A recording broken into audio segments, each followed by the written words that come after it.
Hello class, कैसे हैं आप सभी लोग। आज हम क्लास 12 के क्लास को आगे बढ़ाएंगे, जिसमें हमने 3.3 यानी एनसीईआरटी का 3.3 मैट्रिक्स का चैप्टर को हमने आगे बढ़ाया था। और उसके इंट्रोडक्शंस में हमने पढ़ा था transpose of the matrix, symmetric matrix and skew symmetric matrix.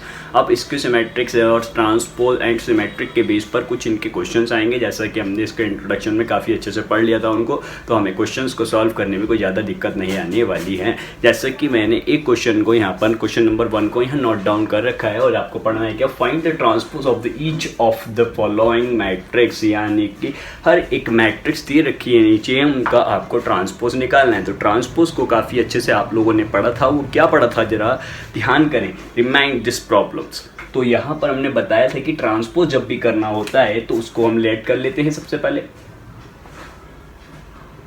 A, suppose that कि ये हमारे पास ए मैट्रिक्स है और जो कि क्या है 5 1/2 and -1, this is the matrix. तो क्या आप इसका ऑर्डर बता सकते हैं मुझे? तो हाँ, ऑफ कोर्स बता सकते हैं। हमने सिखाया था रो बाय कॉलम। तो रो को काउंट कर लीजिए पहले, 1 2 3। तो यानी कि 3 तो इसके अंदर रो है, कॉलम कितने हैं, एक कॉलम है। तो यानी कि 3/1, यानी कि इसका ऑर्डर हमारे पास 3/1। हमें चाहिए क्या, इसका ट्रांसपोज। तो ट्रांसपोज बनाएंगे तो कैसे बनाएंगे इसका, तो रो को आपको कॉलम बनाना पड़ेगा। भाई रो को कॉलम बनाओगे तो इस तरीके से बनेगा। देखो ये है रो, तो ये कॉलम, ये दूसरी रो, ये कॉलम, तीसरा रो, तीसरा कॉलम, यानी कि ट्रांसपोज बन गया। वो चेक करेंगे कि अब इसका ऑर्डर क्या है, 1/3। ठीक है कि नहीं। जिस एप्लीकेशंस को पढ़ करके हमने इसको सॉल्व किया, ऐसे आपको ये सारे भी कर लेने हैं। यानी कि इनको भी आपको क्या करना है, ट्रांसपोज करना है। तो जैसे कि इसको मैट्रिक्स को ये मान लेंगे और ये का ट्रांसपोज देखिएगा। ये ट्रांसपोज से घबरा मत जाना कि ए भी लिख सकते हैं और ए डैश भी लिख सकते हैं, तो दोनों का मतलब ही एक है। अब क्वेश्चन नंबर 2 की और आगे बढ़ते हैं। इन दोनों को ट्राई कीजिएगा और नहीं होता तो हमसे बताइएगा। क्वेश्चन नंबर 2 की अगर हम बात करते हैं तो यहाँ पर मैंने लिखा हुआ है, if A is equal to this and B is equal to this then verify that. यानी कि आपके पास में एक मैट्रिक्स ए दे रखी है और दूसरी मैट्रिक्स बी दे रखी है, और दोनों को देने के बाद ने दो क्वेश्चंस दे रखे हैं। कह रहा है कि a प्लस बी का डैश, यानी कि a प्लस बी, यानी कि दोनों को पहले प्लस करो और फिर उसका ट्रांसपोज करो, फिर वो बराबर हो जाएगा a transpose plus b transpose के। ऐसी प्रॉपर्टी हमने पढ़ी थी अपने इंट्रोडक्शन में, तो आपको वेरीफाई कराने में कोई दिक्कत नहीं होनी चाहिए। तो अब हम चेक करेंगे। तो पहली अब जो भी बताएं उसको मैं कर सकता हूँ, यानी कि कोई सा भी सॉल्व कर सकते हैं। दोनों सिमिलर है, एक में माइनस ऑपरेशन है, एक में प्लस ऑपरेशन है। तो मैं प्लस वाला कर लेता हूँ, माइनस वाला आप खुद ही कर लेना, ठीक है। तो सबसे पहले दे रखा है a प्लस बी, तो हम लेफ्ट हैंड साइड के लिए सॉल्व करते हैं और बात करते हैं a प्लस बी की। तो a प्लस बी करना है आपको, तो a के साथ में b को प्लस कीजिए। देखो इसका एलिमेंट फर्स्ट और इसका एलिमेंट, तो दोनों में, या फिर मैं लिख दूं पहले, चलो मैं लिख देता हूं ताकि आपको कंफ्यूजन नहीं हो। 271 391 प्लस दूसरा मैट्रिक्स प्लस करेंगे, -4 1 1 1 2 3 एंड -5 0 1। अब आपको ये प्लस करना है, तो प्लस कीजिएगा, माइनस माइनस प्लस हो जाएंगे, यानी कि माइनस का 5 2 1 3 3 और ये माइनस का 5 है। अब की बार आपको माइनस प्लस माइनस करना पड़ेगा। तो 5 से अगर 3 जाएगा तो कितना बचेगा, माइनस का 2। 5 + 1 6 7 + 2 9 9 + 0 9 ही रहेगा। 2 - 1 माइनस का 1, ये -2 है और ये प्लस का 1 है। तो ठीक है, तो ऑपरेशन ध्यान से लगाएंगे। तो 2 से 1 जाएगा तो 1 ही बचेगा, माइनस का 1 + 3 4 हो जाएगा और 1 + 1 2 हो जाएगा। That is the matrix a plus B. लेकिन हमें तो चाहिए a प्लस बी का ट्रांसपोज, तो a प्लस बी का ट्रांसपोज निकाल लेते हैं, कोई ज़्यादा बड़ी बात थोड़ी है। तो a प्लस बी का ट्रांसपोज, तो ट्रांसपोज कर लेंगे। तो रो को कॉलम, कॉलम को रो बना देते हैं इसका। तो जरा जल्दी से फटाफट, ये रही ना रो, तो इसको कॉलम बना दो। -5 3 -2 ऐसे similar, 6 9 9 similar, -1 4 2, that's why close. यानी कि a प्लस बी का ट्रांसपोज तो हम निकाल चुके। अब आपको a का ट्रांसपोज और b के ट्रांसपोज को प्लस करना है, ठीक है। तो मैं थोड़ा सा जगह नहीं है, यहाँ पर लिख रहा हूँ। तो a का ट्रांसपोज चेक करो, a का ट्रांसपोज लिखो एंड टू एंड। तो ये लिखते हैं हम, चलो इसे लिखो directly, a plus B dash. तो a का ट्रांसपोज लिखो जल्दी से पहले फटाफट जरा। तो आ गया हमारे पास -1 2 3, ये है ए, ठीक है। तो ये रो का कॉलम बना रहे हैं हम। 5 7 9 सिमिलर -2 1 1 प्लस का साइन लगा दो, बी डैश इसका भी ट्रांसपोज कर दो, ये रहा 1 -5 1 2 0 1 3 1।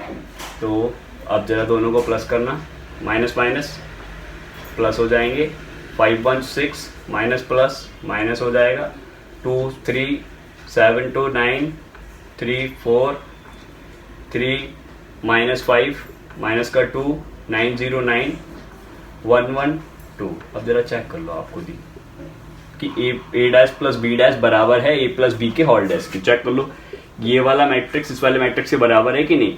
सो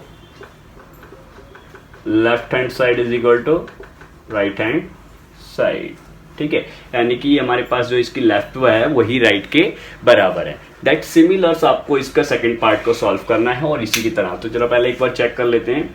5 3 2 5 3 2 6 9 9 6 9 9 -1 4 2 -1 4 2 दोनों में माइनस है, ठीक है। ऐसे नेक्स्ट को ट्राई कीजिए और अगर प्रॉब्लम होती है तो अगर नेक्स्ट क्वेश्चन नंबर 3 की अगर हम बात करें तो ये भी बिल्कुल सिमिलर है। लेकिन मैंने कुछ कहा था कि इसके अंदर कुछ जब इंट्रोडक्शन पढ़ा रहे थे तो कुछ प्रॉपर्टीज़ पढ़ाई थी, तो उन प्रॉपर्टीज़ का भी हमें देखिएगा। जो भी इंट्रोडक्शन में पढ़ाया गया ना वो सारा का सारा हमारी एक्सरसाइज को सॉल्व करने में हेल्प करेगा। और सिर्फ एक्सरसाइज को ही नहीं, एग्जाम में आने वाली हर एक प्रॉब्लम में वो हमारे लिए नीडफुल होने वाला है। तो इसीलिए प्रॉपर्टीज और इंट्रोडक्शन क्लास को बहुत अच्छे से समझा करें और बहुत अच्छे से समझने के बाद नहीं उसके अंदर जितनी भी एरर्स या फिर क्वेरीज हुआ करें उनको जरूर हमसे पूछा करें दोबारा कमेंट्स करके, ठीक है।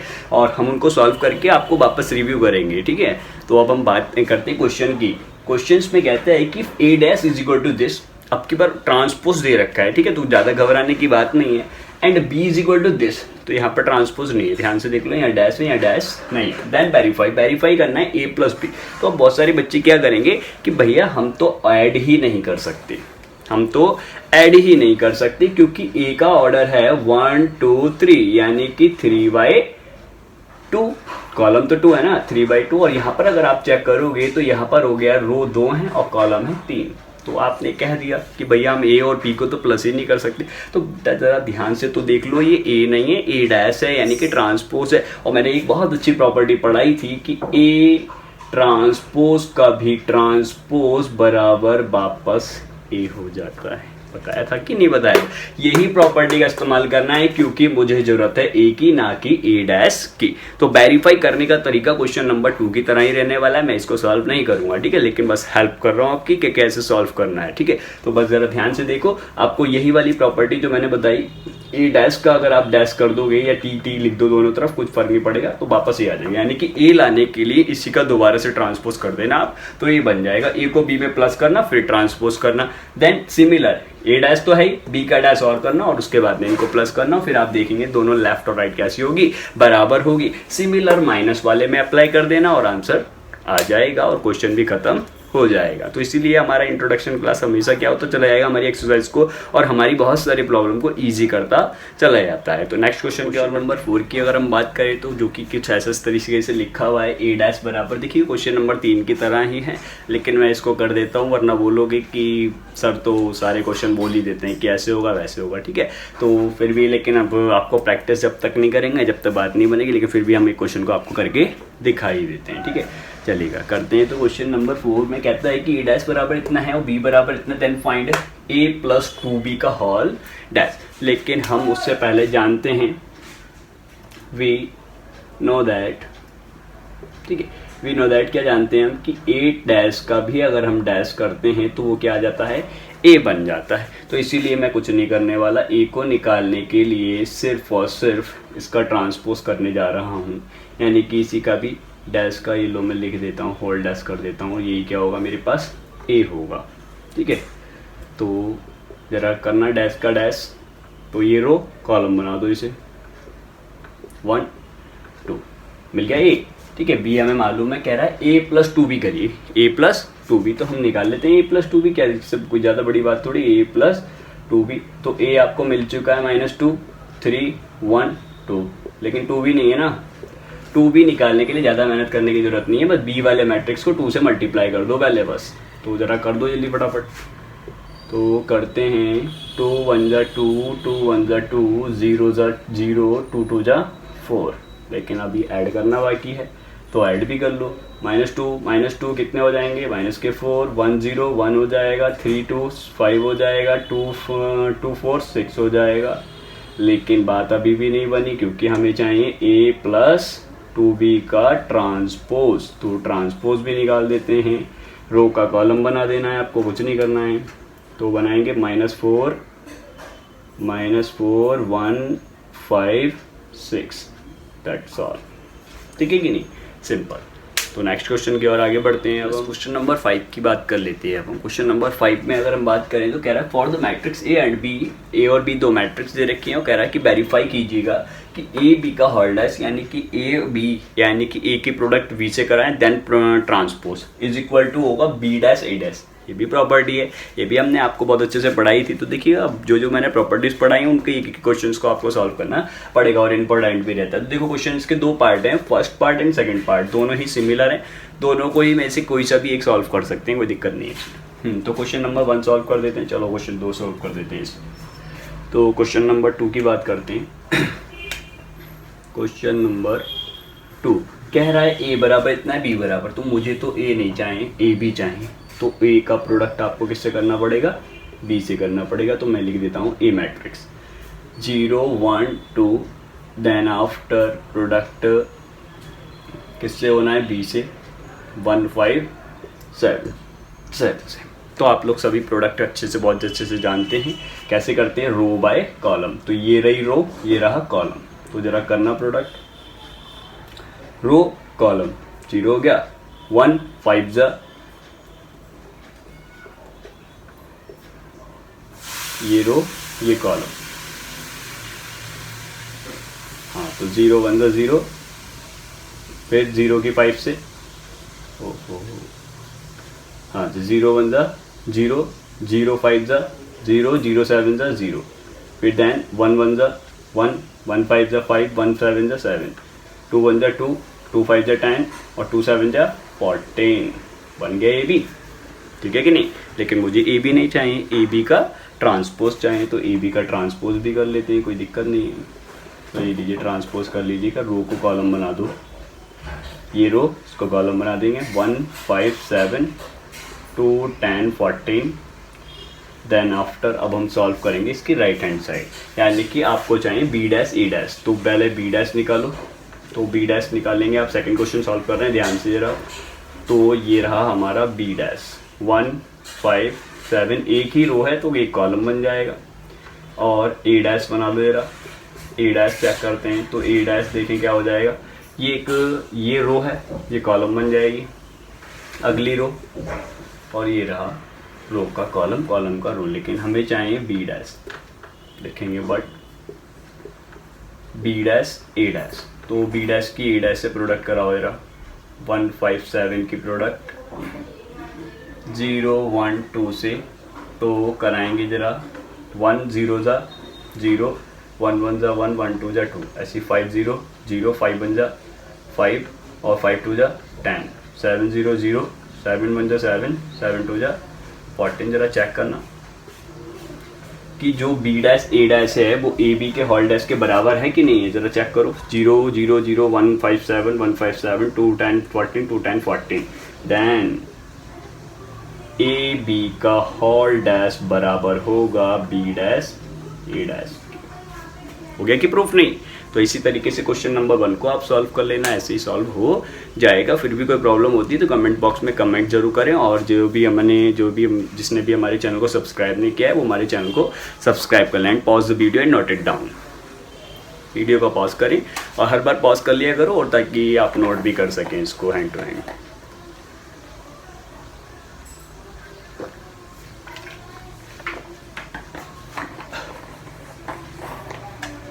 तो नेक्स्ट क्वेश्चन की अगर हम बात करते हैं तो नेक्स्ट क्वेश्चन नंबर 6 है और 6 कहता है कि A matrix is equal to this then verify that the A dash A is equal to I, यानी कि ट्रांसपोज ऑफ द मैट्रिक्स की मैट्रिक्स से मल्टीप्लाई कराएंगे आप तो आपको मिलेगा क्या, आइडेंटिटी मैट्रिक्स। तो आइडेंटिटी मैट्रिक्स को आपको फाइंड आउट करना है या फिर ये कहने का मतलब ये है कि इसको प्रूफ करना है। तो क्वेश्चन 2 दे रखे हैं, इसके 2 पार्ट्स हैं, तो कोई सा भी आप कर सकते हैं, दोनों सिमिलर हैं, कोई डिफरेंट नहीं है, ठीक है। तो मैं क्वेश्चन नंबर 1 को सॉल्व करने जा रहा हूँ और क्वेश्चन नंबर कह रहा है कि ए डैश है ना, तो पहले ट्रांसपोज ही निकाल लो इसका।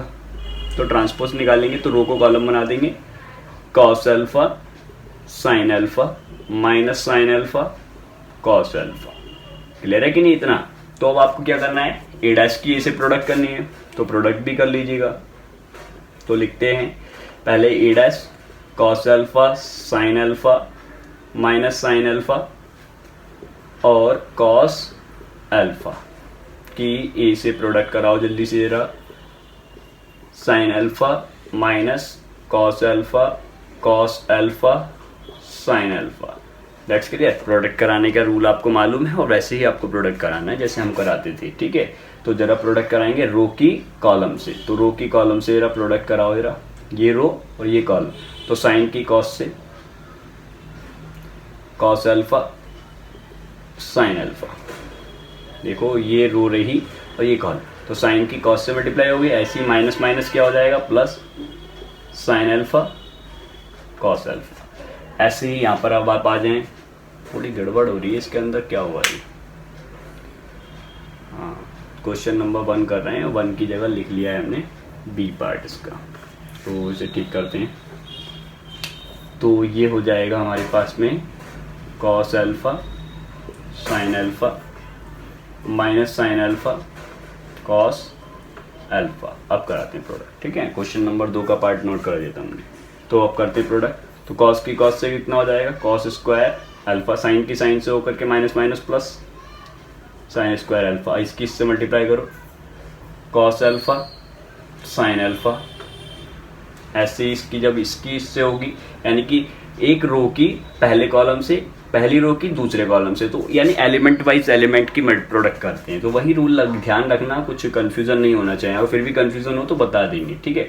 तो ये इससे पहले कॉलम से हो चुका है, दूसरे से हम कर रहे हैं, दूसरे कॉलम से जब हम करेंगे तो साइन की कॉस से और माइनस प्लस माइनस हो जाएगा, फिर से साइन अल्फा कॉस अल्फा। अब सेकेंड रो की फर्स्ट कॉलम से, तो यहाँ कितना हो जाएगा sine alpha cos alpha.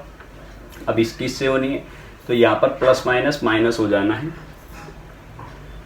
Sine alpha cos alpha, ठीक है। अब ऐसे ही इसकी से भी प्रोडक्ट करो, ये कितना हो जाएगा, ये हो जाएगा हमारे पास में sine square alpha plus cos square alpha. बंद कर दीजिएगा मैट्रिक्स को, sine square alpha plus cos square alpha. 10th class की आइडेंटिटी क्या होता है, 1 होता है। ये दोनों कैंसिल हो जाएंगे, ऐसे ये भी दोनों कैंसिल हो जाएंगे, माइनस प्लस माइनस 0 1। तो जरा देख लो, यही तो आई होता है। क्लियर है कि नहीं भाई? हमने कहा कि A dash A is equal to कितना आ गया, आई के बराबर आ गया। तो यही क्वेश्चंस का हमारा क्या था, सॉल्यूशन था। इसी तरीके से क्वेश्चन नंबर पार्ट नंबर 2 को भी आप सॉल्व करें। तो क्वेश्चन नंबर अगर 7 की अगर हम बात करते हैं, show that the matrix this is a symmetric matrix, और इसको आपको स्क्यू सिमेट्रिक दिखाना है। तो आपको बहुत अच्छे से मैंने पढ़ा दिया था कि सिमेट्रिक कौन सी होती है भाई, A dash is equal to A आ जाए symmetric, A dash is equal to minus A आ जाए तो हम कह देंगे स्क्यू सिमेट्रिक। बस यही वेरिफिकेशन कराना है आपको, सॉल्व कीजिए और हमें बताइए अगर प्रॉब्लम है तो। क्वेश्चन नंबर 8 में भी ऐसी है, क्वेश्चन नंबर 9 में भी ऐसी है। क्वेश्चन नंबर 9 तक कंटिन्यू करिएगा और क्वेश्चन आगे के हम आगे कंटिन्यू करेंगे नेक्स्ट क्लास में, ठीक है। अब तक के लिए इतना ही काफ़ी है और बाकी की क्लास नेक्स्ट